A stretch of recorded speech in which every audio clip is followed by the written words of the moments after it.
భగవద్గీత 181వ రోజు 20వ శ్లోకం. తక్త్వా కర్మఫల సంగం నిత్యా తృప్తో నిరాశ్రయః కర్మాణ్యభి ప్రవర్తో అపి నైవ కించిత్ కరోతి సహ.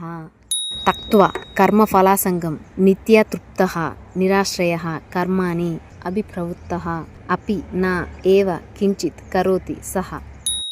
నిత్యతృప్తః నిత్యతృప్తుడును, నిరాశ్రయః ఆశ్రయము లేనివాడును, కర్మఫలాసంగం కర్మఫలమునందలి ఆసక్తిని తక్త్వా విడిచి, కర్మాని కర్మయందు అభిప్రవృత్తః అపి సంచరించుచున్న వాడనైనను సహ వాడు కించిత్ కొంచెమైనను నా కరోతి ఏవో చేయటమే లేదు.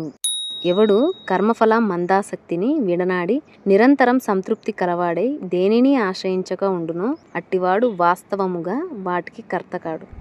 He who has abandoned the attachment to the fruits of his actions and is always content without restoring to anything, that kind of person is truly not the cause of them.